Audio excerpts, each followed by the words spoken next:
Welcome to the Kapeel Gupta Career Podshow, your go to destination for insightful interviews and invaluable advice on navigating the world of education and career development. And I'm your host, Kapeel Gupta, and today we have a special guest joining us on the show, Tnmay Gupta, a bright student hailing from India, currently pursuing information engineering at Technical University of Munich, popularly known as TUM, Heilbronn.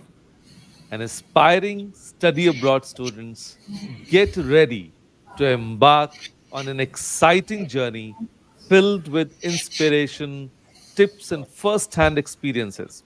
And whether you're dreaming of pursuing higher education overseas or seeking guidance on navigating the complexities of studying abroad, this podcast is tailor made for you.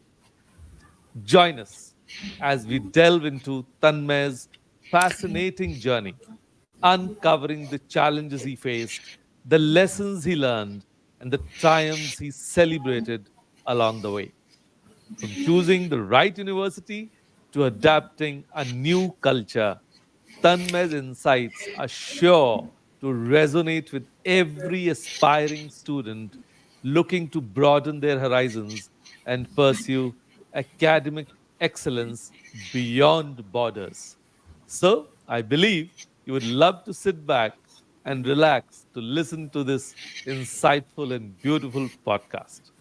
And so, without further ado, let's dive into today's conversation and embark on a transformative journey of study abroad experiences with Tanmay Gupta. So, let's welcome him. Hello, sir. How are you? Yeah. Hi, Tanmay. Hello. How are you? Good, sir. Doing very well. Good.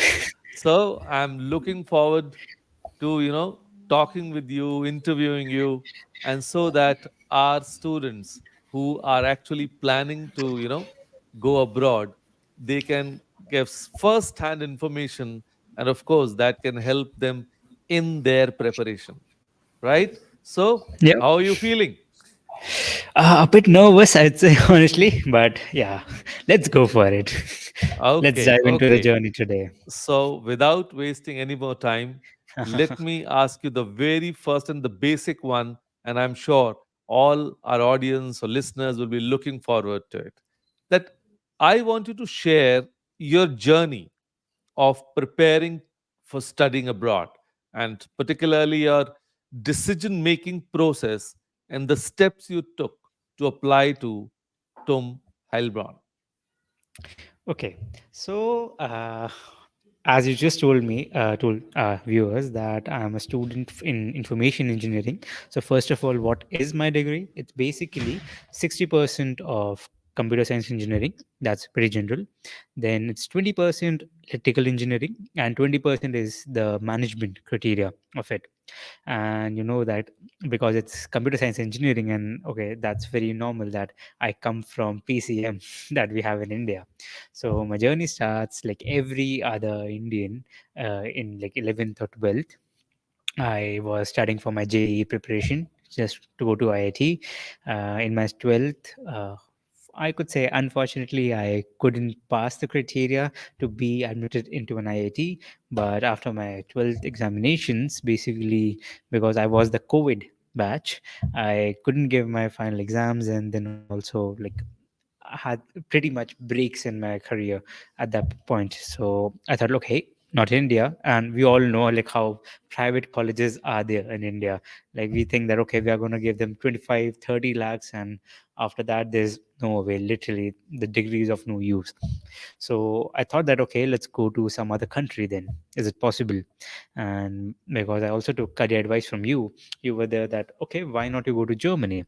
I was also looking at other countries like America, Canada, Australia, for example. But unfortunately, America and Canada or Australia or any other country was way out of my budget. I thought like I have to pay them, either I get a college scholarship or I have to pay them crores of rupees in like student tuition fees. So then came the idea of Germany. And in Germany, when I started to research about it, I saw that we are required to give 13 years of education before we start our college degrees. So Germany has a thing for that as well. For the 13th year, you can come for basically a preparatory year, and that's called student colleague. And in student colleague, you can do your 13th year, but for that you need German. Unfortunately, in after my the year after my 12th, when I started for the German prep, I couldn't get my German certification in time, and the deadlines were passed. I thought like, I have to have a gap year now. I have no other option. But then came the ray of light, and I got to know that there are English degrees as well in Germany. And I gave my IELTS exam. I got admitted to a university in India for the same. I started preparing for IELTS and for the getting other things, certifications, getting my CV strong, my motivation letter strong. So I started. There were like seven, eight universities in which I applied, and one of them was TUM. I was quite happy about it, and they gave me an admit. So that's my journey till TUM. Cool, cool. So finally, you are sitting at home, right? Yeah. Okay, Yes. great, great. So it was a like a journey of mixed bags, but finally you were victorious that you are at the place you wanted to be. Okay. So now coming on to this, then because obviously there were some ups and downs, some hitches in your journey. So what were some of the challenges you faced during the application process and how did you overcome them? Okay, so some of the challenges in the application process were that this degree program is basically pretty new. TUM is a very prestigious university, so I knew that it's not going to be easy to get into the university. And some of the problems were that, as told, that degree program is not new. I'm the second ever batch to be admitted into in this degree program. So I didn't have a lot of alumni who have studied for this, and I didn't know that okay, is the degree program for me or not. So just to get the knowledge about it or getting some info, I started messaging whoever I could find at TUM. Like I just went to LinkedIn, found like people from TUM Heilbronn, and I started messaging them all. Like there are some other degree programs as well at this campus. I messaged everybody if I could get any info about this, degree program, or how do I come here, what aspect should I focus on, or some of the other things were like, is my CV strong or not? Like, what should I have in my CV? So I started doing a lot of courses just to show them that, yeah, I am a student. That's good enough. I really want to be inside this degree program. I basically deserve, just to show them that, yeah, I deserve. So I did some other courses as well along the line. Great, great. So LinkedIn came to your rescue, Yeah, right? pretty And of much. course, Yes. some of the students who were already enrolled at TUM came to your help, right? They Yes. did guide you in this process. So we can say that all the aspiring students can make a note of it that this is also one more way of getting to know about your course and your university, right? Okay. I, I could say that there's no better way to know about your university or your course than asking the alumni or the students who are actually going through the process. So, Mhm. because I'm finishing my third semester right now. Okay. So, very often I get now like LinkedIn requests about students, or like people reach me out on Instagram that, okay, hi Tanmay, we are this and this. We want to come to your Germany, and like, if how what's the way, is the degree program literally good, how hard it is. So I guess it's the best way of getting information about your degree program, and if it literally suits your ideology, you should come for it. Okay. So that's great news. And now, as you have already reached here, right? So that I go to my third question that once you arrived in Germany, what were your initial impressions of the country and the university? Because I've seen that parents back in India, they have concerns regarding the safety, regarding the life, right? So what were your first impressions about this country, Germany, and your university? So I'll start from my time a little before I came to Germany. Okay. So uh, I landed on 29th of September, but Mm-hmm. like obviously I started looking for accommodation and all those things beforehand. So I had an accommodation in plan from initial first week of September. I had talked with the person. It was not basically a sub like I was not getting rented out it. Somebody else was the main tenant from the landlord, and then he was subletting it to me. So it was not the direct connection with the landlord. And I thought, okay, not a problem. It was good in money. I talked to some other students who are actually there. So some of my friends right now were in Germany, so they like pretty much told me like, okay, it's not a scam. I also got a lot of scams in the like whole way. And 4 days before I flew for Germany, he came and told me like, hey Tanmay, sorry, I cannot give you the apartment. And I was like, whoa, really? 4 days before I come to Germany, I don't have an apartment now. So Okay. okay. So like okay, I said okay, a new experience. Let's now like search for new apartments. I started messaging the building manager. Like I'm living in a student apartment right now. So the building manager started messaging, like emailing her with SOS, urgency, this and that. Like I created a whole chain of emails. Like, ma'am, please help me. I don't have an apartment. I'm literally on the streets for that. And because okay, like before coming to Germany, I still had no apartment, so I booked an Airbnb for 2 nights. So also my flight was actually landing on evening of 29th. So I knew that okay, I will be reaching Heilbronn at like 12:30 in the night. So obviously I need some place to rest for the night. Obviously I need a roof over my head. So I booked an Airbnb for 2 nights, and I thought okay, I have some leads. So on the like another like the later day, I will actually go through Heilbronn and to all the places and ask them, literally go to the door and say, please, I need an apartment. Can you please rent it out to me? And Okay. that was the thing. But when I reached like Frankfurt, so my flight landed on Frankfurt. It was a whole new experience, like so many people. And also one humorous thing. Before coming to Germany, I told everyone that I'm not going to come back before 3 years. So before completing my degree. And the moment I stepped on the plane, not it has not even moved. The moment I stepped on the plane, I was like, "Yaar, India वापस आना है." Let's come back to India. Like Germany is not good. Like my plane was not like didn't even move, and I was like, Germany is not good. India is good. Let's come back to India.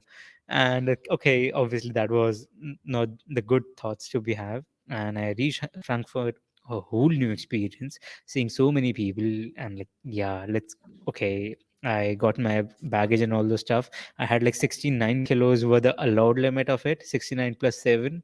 I had around 90 kilos with me, and I had to change the train twice to reach Heilbronn from Frankfurt. So I went there, did all the stuff. First, I did a reshuffling so that I have like less number of bags. So my bags got a bit heavier, but less number of bags is easier to handle. So I did some reshuffling, resettling, reached Heilbronn, and it was like 12 in the 12:30 in the night, and I booked a cab. Like the first view of Heilbronn was actually very nice for me. It's a new life that I was gonna start, and I was like, okay, let's be a bit happy about it. I saw my cab driver; he took me to the place, and the first thought I had when I reached my Airbnb was like, I'm scammed. No, I have been scammed. So the thing was that the place where my Airbnb was, the apartment, it's settled in a place that you wouldn't be able to see the building or the apartment from the street. You have to literally go in front of the apartment to actually see it. It was a bit back, not in the line. So I thought, I'm scammed at 12:30 in the night, and I'm thinking like, bro, you got scammed. You have to spend the night on the streets. I went there. Hopefully I saw the place. Not a scam. All cool. There was a key lying in the under the mat for me. Obviously I wouldn't ask the host to be awake till 1 in the night. So the key was there. Second thing in the thing, I have 90 kilos and my apartment is on the attic. So basically we have first floor, second floor, attic. I have to climb three floors with like a lot of Okay. luggage. And I'm like, oh man, let's do it. At one then night, okay, when there, the following day, I messaged my Airbnb host like, hey man, can I meet you? So yeah, he was like, yeah, he's a family man basically. His wife left for her like work. He was in the like his house. He has a very small, like, cute daughter, 4 years old. Like she just turned 4 last year, and like I met him, and I was like, hey, I want to ask you some things. Can I get a bicycle for rent for the day? And can I get a mattress and like table for rent here? I don't want to buy them. Can I rent them? Reason was that I wanted. I actually got a unfurnished apartment for rent, but I still had to go there and talk to him, like talk to the landlord about it. And he was like, "I don't know about the mattress, but you can take my bike for the day, no problem." And I was like very happy. Okay, hey, he's giving me his bike. That's cool. And he was like, okay, I'll fill up the tires, like do the pressure and all the stuff, air pressure, right? And then you can come down, take the bike whenever you're ready, and it's cool, no problem. I was very happy. Had Google in my phone, so did that. Went to like travel the whole city with the bike. The first day in Germany, and I'm cycling. So went to the apartment. I had four leads. Three of them were in the single building. I went there. I asked the person, "Hey, I am coming for rent." The guy comes, and from the back, I can hear his wife talking, "Hey, we don't need a rented apartment. Like just go the hell out." And I was like, what the fuck, literally, like that, you're gonna treat me like that? And he's like very angry, and not a good experience. In short, I'm not gonna get that apartment. All the three were his, and his wife doesn't want any tenant. So okay, from four, 3 hour of no avail. I went to the fourth apartment, and I had a talk with him. The landlord was not there, but her brother was there, so he showed me the apartment and everything's all right. He's like, okay, I have to leave, so you can talk to my sister about it. And near that apartment is basically the student apartments that where I actually live right now. And there was the friend I had before, and I went to him and just had a talk with him. So like, how are you? And it's my first meet with my new friends, and his name is Meet. So first meet with Meet. So yeah, he and his friend were there, two great chaps. I went there and was just talking to my old landlord about this, like, okay, I'm getting this apartment only for 4 months. It's not complete, like a 6 months contract, not even a whole semester. It's unfurnished. I have to spend a lot of money to furnish it. A lot of costs are there. And I was just bargaining, can you please decrease it into this? I have to do this and that, buy this and that, I have to spend so much money. And she agrees upon it. And I just go back. I was still at the student apartments. I go back to Meet's room, and his friends like standing outside and I asked him, like, where's the building manager? And he's like, you want to meet the building manager? I'm like, yeah, she's standing right here. I'm like, okay, that's cool. I just went to the building manager, and she's like, "Are you Tanmay?" Like, yeah.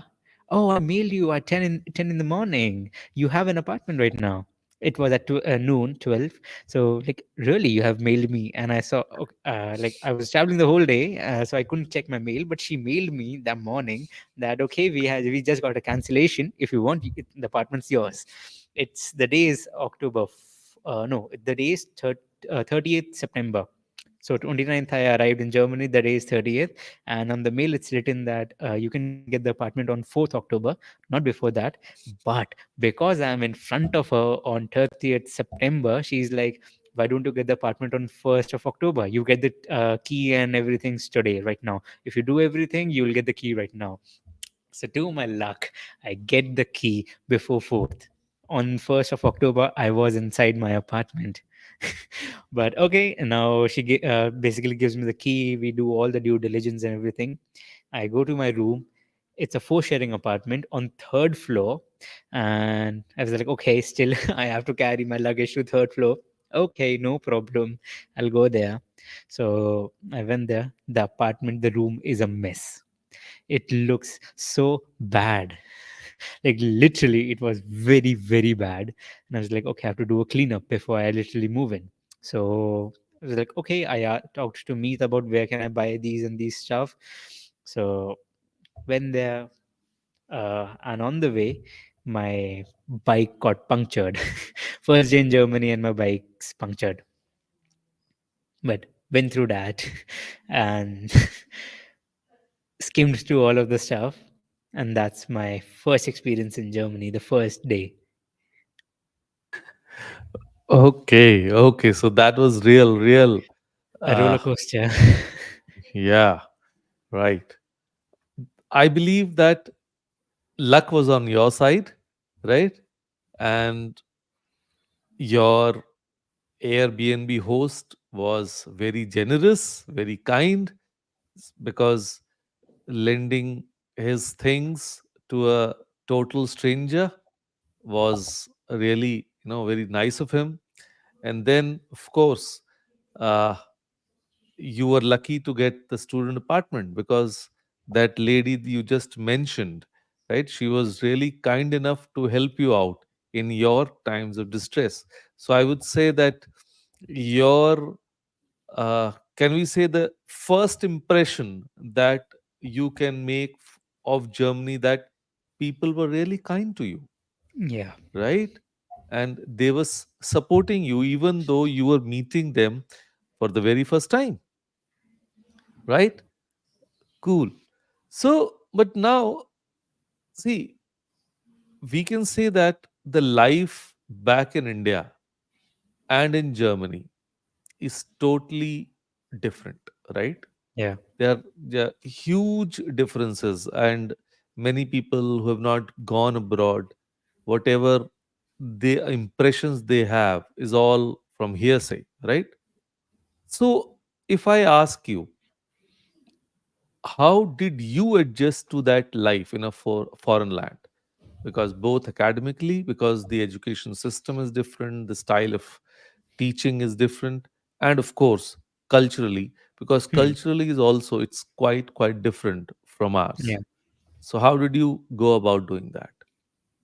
Okay, so first I'll go to culturally. So when Okay. you basically listen about Germany, a huge stereotype comes that Germans are rude. My experience was quite opposite to that.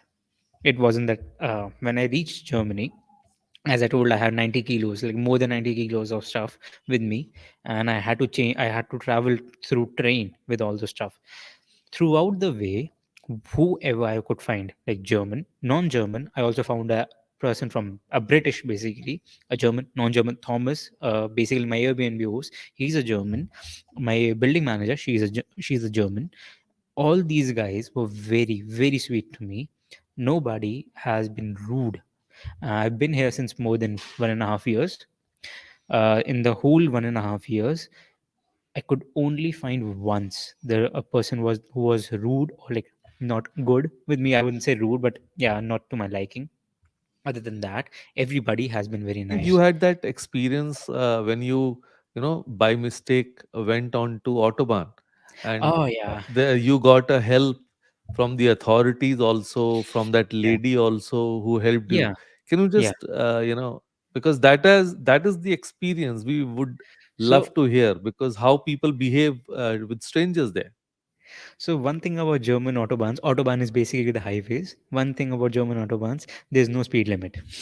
You can go crazy with your cars. And I'm also doing an internship in Germany. So I was leaving my office building and I wanted to go to my gym. And from that, which was my first time, I was on a bike and the Google Maps in my phone is very bad. My phone could never actually accustom to Google. So sorry, so I basically went on the wrong way and I took the road that was leading to the German autobahn. The cars on the autobahn is 150, 160. That's the minimum. Like they go on that way, and there's no speed limit, so they will go till 300 and something like that. So and I don't know, me, clumsy me or whatever. I didn't understand till I was literally very far from the road from the point I actually entered the place, and a lady actually saw me and she slowed down her car deliberately, went below the minimum speed limit. she told me that, hey man, you're on the wrong way, please go back, it's leading to the actual autobahn. You won't survive, it's not right, it's not legal or anything. I understood her, and I was pretty much in a place that I cannot go back. There's no like sidewalk, no pavement, nothing. So you can, it's completely whole highway road. You cannot go back. And I just stood there. I waited for like 15-20 minutes, and I saw a police car coming here. Police car basically came, and they were like, "Hey man, what are you doing?" They scolded me a bit, told like asked all my IDs and all those things. I told them, okay, sorry. I even showed them that Google is actually telling me to go through this. I have the bike set it up, but it's Google's fault. I'm really sorry. It also my fault that I came here and I didn't look at the street signs. They told me, they called a van. Like they put my bike in the van. I sat in the police car. So in Germany, I actually have sat in a police car. Not a thing to be proud of, but some adventure, you know. So they made me. So we left the autobahn, and when I was like, they left me at a safe place. I can actually ride my bike and actually go on the right direction. So they were pretty good. They did scold me a bit, and I did do something that was not right. But the way they handled the situation was actually very nice. I didn't feel Okay. violated or anything like that. I didn't feel like I'm gonna die or like it's gonna something big, with something very bad is gonna happen with me. They were very sweet, very nice, and not only that, Hmm. in Germany, you need German, right? So wherever you go, you need to speak German. I do speak a little bit, so I am professionally limited professional proficiency, as you can say. I'm not complete fluent in it, but still, whenever you go in a uh, supermarket or any other place, and you cannot actually understand what the other person is saying. Also, like the German we learn in India is of the North Germany, and Hmm. obviously when you learn a language, there comes the dialects. The dialect in my side of the region is pretty different from the one that I've like learned.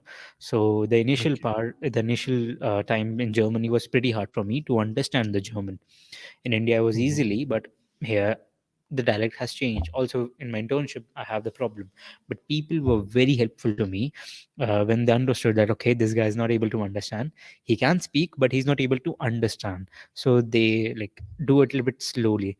Hey, no problem, you want to like see that, show me what you want to like find or something like that. They were very slow, like adjusting to my speed, and that's something that I loved here. Okay, And so that's really really cool because yeah, your experiences are really good, and I'm sure that listening to you, most of the concerns of the parents as well as students will vanish, and they'll yeah, understand I that hope. let us not believe on hearsay, but Hmm. have that beautiful experience because Germany is a beautiful country, right? Oh yeah. And they are helping students to educate on scholarships, etc. So it's altogether a good experience, Mm, right? yeah. Can we say that? Yeah, we can actually, we Okay, can. because see, what I hear from you, you have good experiences in the form of Mr. Thomas, as you mentioned, your Airbnb owner, then your student apartment director, even the cops, they were Yeah. helping you. They actually, Yeah. helped you. They, carried your bicycle, etc., and left you at a safe place, right? And of course, so I'm sure it's a good cultural learning for you also, right? Yes. And now, after that, let's come back to your university, your Yeah. engineering program, right? So, how do you find the education system different from what you saw in India? Okay, so coming back to the university part, my university considerably is a theoretical university. So there are two types: applied studies, and mine's a bit more theoretical. So when it comes to studying, it's a bit on the harder side. So students actually find it quite hard to go through the subject that we have, or just to go through the material that we have. Second things that the study here, even though it's quite theoretical, the practical stuff you study here in tied with the industry requirements. For example, the internship I just mentioned, my internship, all the stuff that's required in my internship, I learned here. So I'm a Java developer, backend Java developer in my internship. And before coming to Germany, I didn't even know the J of Java. I was a Python guy. I didn't knew programming, but I was a Python person, not a Java. I came here, studied Java, practiced it a bit, and then gave. I went to the internship people with the company. There are many ways to actually work here. You could do odd jobs like delivery guy and all those things. My inclination was towards a company job, so that I could actually understand how the industry works, actually how everything works. So that was my inclination. So I went to that, and it literally worked out. uh, Also, for like some differences that we have in Germany versus in India. In Germany, it's quite strict when it comes to cheating. And but if you actually get charged with cheating in Germany, you get the U on your Unterschrift, on your transcript. And if you get this thing, cheating once again, or you fail the subject once again, you won't be able to study the subject in whole of Germany. So it's Okay. quite yeah, it's quite strict here. So you Hmm. have to follow the rules. The rules in Germany are quite strict, but the university does a lot when it comes to your personal development. So every second week, you could say that we have events happening in the university for just socializing and this and that. So you could actually help your personal development a lot. That's what I basically differed when came from India. uh, I couldn't say I won't say that I was introvert in India, but I didn't talk to a lot of people, or I wasn't that social. After I came to Germany, I'm meeting VPs or like CEOs of big companies. That's something that TUM has to offer, because it's basically the best university in Germany.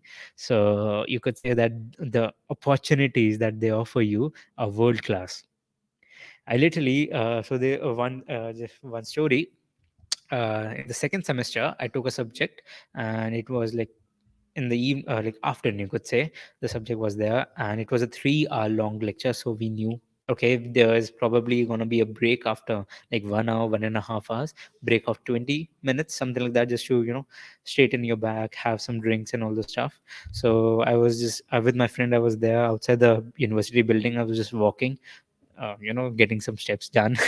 So we saw an event from across the building. There was an event happening from one of the biggest like companies in Germany. And a lady approached us and was like, it's about the company name is Stack IT. It's all about cloud, and all this cloud development IT stuff, as from the name. She came to me and my friend, and she's like, do you want to take part in this thing? I was like, why not? First, what's this about? It's about Kubernetes and Docker and containers, and it's all about cloud and all the stuff. She was like, do you want to come inside? I was like, yeah, why not? We went inside there. It was like a 45 hour, 45-minute long presentation, a workshop. After the event, there was some foods and free drinks. And just talking to other people, I didn't know with whom I'm talking. So basically, I was talking to the VP of Stack IT, and all the board members of Schwarz Group, the governing parent company of Schwarz IT, all the board members were present there, and the people with whom I was talking were the board members of Schwarz Group, one of the biggest companies in Germany. And I was like, Okay. okay. I was taken aback. I was like, okay, these guys are not joking. They are some big guys. So, it's just, I never thought of meeting the board members, or like, okay, I came for my lecture. I skipped my lecture. I came to a workshop, and now I'm standing and talking to the board members of Shawaz IT. That's the kind of opportunities you can get. You just talk to the Okay. highest management. Right. Right. And if I That's ask something I'll, you yeah. uh, that what kind of support services are available, which can help the students to navigate their academic journey, because many a times that, like back in India, we can say that we can go for some additional tuitions, help, take help from tutors. But now, all the way to Germany, to a far off land, how do you get support if suppose you need some additional help? Okay, in Germany, there's one more thing. Apart from the lectures that the professor is going to give, there's going to be exercise sessions. And the tutors in those exercise sessions are your seniors. And obviously, you will have good relations with the seniors. It's like your buddy, you know? You will have everyday talks with them. So Okay. your tutors are your seniors. And if you have any problem that I've seen, if you have any problem, you can talk to them on WhatsApp or Discord, and they are reachable at 24/7 because they are like, okay, yeah, we are your friends. Apart from the classroom, we are your friends as well. So we can So we see that. can say that in this way, the university supports social interaction also among the Yeah. students. Yes, actually. So apart from this, this actually university is very well accustomed of helping you out. Even though, okay, if there's something that the tutor cannot solve, you can simply write an email to the professor, and I'm pretty sure in the next lecture or from the reply to the this how to say, the email, the professor will teach you or explain you the topic very well. Sometimes the professor Oh, actually stays for a bit more time, or like offers extra time for you or the students. So one time, I remember in the first semester, we had a subject called discrete mathematics, and there's a topic that nobody in the class actually could understand. Neither the tutors were able to teach us that very well. Some of us, we wrote a mail to the professor, and he actually gave us extra consultation hours just so that we understand that very well. And that's something I love about German professors or like universities in Germany. They that's go that great. extra mile so that you understand Mm. stuff. Yeah, that's good. That's good. And now coming back to one more concern, how to, actually adapt to the cultural differences. So, how did you basically adapt to that? How did you face that? For me, there were okay. Obviously, there were many cultural differences, and I could say here as well, the university plays a role. So very now and then, there are events in Germany as well, traditions or carnivals. The university, there's a thing called service point newsletter. So every month we get a newsletter from the university. Therein there are some of the best things that are happening in Heilbronn. Or you go to the student services, it's a service point that, as we call them, and if you have any problem, you can talk to them. You don't have the apartment, your roommate is problematic, you have a problem in the university, they are there for everything that you need. I had some problems with the taxation, they helped me in that as well. And apart from that, I could say that be open. Just like when a foreigner visits India, we do the extra work to make them feel like home. Just like that, for Germans or any other like person also works like that. But you have to be open as well. If you have the mental block that okay, Germans are rude, then there's no way the mental block is gonna go, even if every German like behaves very well with you. And there's also one more point that uh, try to be more social. If you something that kicks in Germany a lot is loneliness. Once it takes a lot of guts to actually leave your home, your friends, your family, your country, to come to a new country with no friends, nothing, no family. And because of the time difference as well, sometimes it's actually very hard to call, or like your family is not free, or there's something or the other, your friends are not free, they also have their own life. So be open to talking to new people. There's something called ask for help. So fun of some of my friends actually faced quite, they were very lonely in the initial one month. I was also very lonely. I was like crying all the time, like why do I have to come here? I'm gonna go back to India. I didn't like Germany. And also like as close as you come to the winters, in the winters it's like at 9 a.m. the sun is gonna come out. At 4:30 or 4, it's gonna be pitch black. So that hits you a lot. There's a term called winter depression in there. All it's not actual depression, but it makes you feel like very bad. So I could say Okay. that ask for help, talk to other people, meet other people, and the more you socialize, the easier it is to live in Germany, or for that matter, any other country. I could say. And if we want to discuss any extracurricular activities or student organizations you were involved in, Ah, and yeah. how did they enrich your experience in Germany? So basic, so fortunately, I'm also part of the student council in Germany in TUM basically. Okay, So cool. I'm one of the person who actually does all the stuff or makes the life of other students easier. Uh, Okay, so we have a lot of student clubs in Germany. Also for TUM, we have a lot of those. Recently, we also started some soccer clubs. I call them football clubs. I'm from India. There's a difference from football. Football is played from the foot. It's not American. So yeah, that's just the humorous part of it. But okay, we call it the soccer club. Still American. And like every Tuesday, it's not organized by me. It's one of my friends who does that. And every Wednesday, sorry, every Tuesday, there's like multiple teams that are formed. There's a tournament inside the university building. We have pool table, so you can play pool. In some one other building, a new foosball table is going to be set up, so you're going to play that. And we have debate clubs, this and that. We also have the dragon boat, if you know that. So you can enroll yourself in dragon boat racing as well. And there's a whole team that we have at TUM, so you can actually play officially from TUM and compete with other universities or just your peers. okay.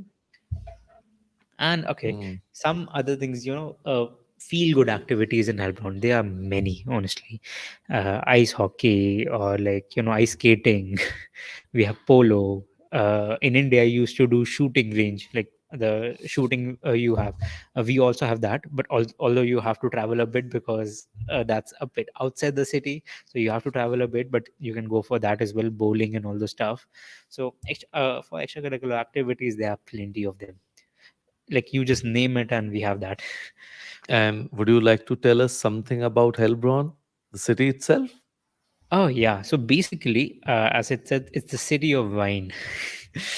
uh, Okay, yeah, it's a very small city as compared, because I come from Delhi, so it's a pretty small city compared to Delhi. It only has like 120,000 inhabitants, so not a lot. And it's pretty easy to travel from one place to another with your bike. It's very easy, you can easily travel. There's a very very beautiful river called Neckar here. You just in summers the whole view gets changed around the riverside. There are people enjoying all the time. You can take yacht parties, or just go to boats, you can go boating and all those things. And as I was telling, it's a city of wine. So basically, Heilbronn is covered with vineyards, a lot of those. We also did an excursion to one of the vineyards from Tom. So Tom organized the excursion. We went there, tasted the grapes, how the wine is made, did the whole thing, and it was actually very nice.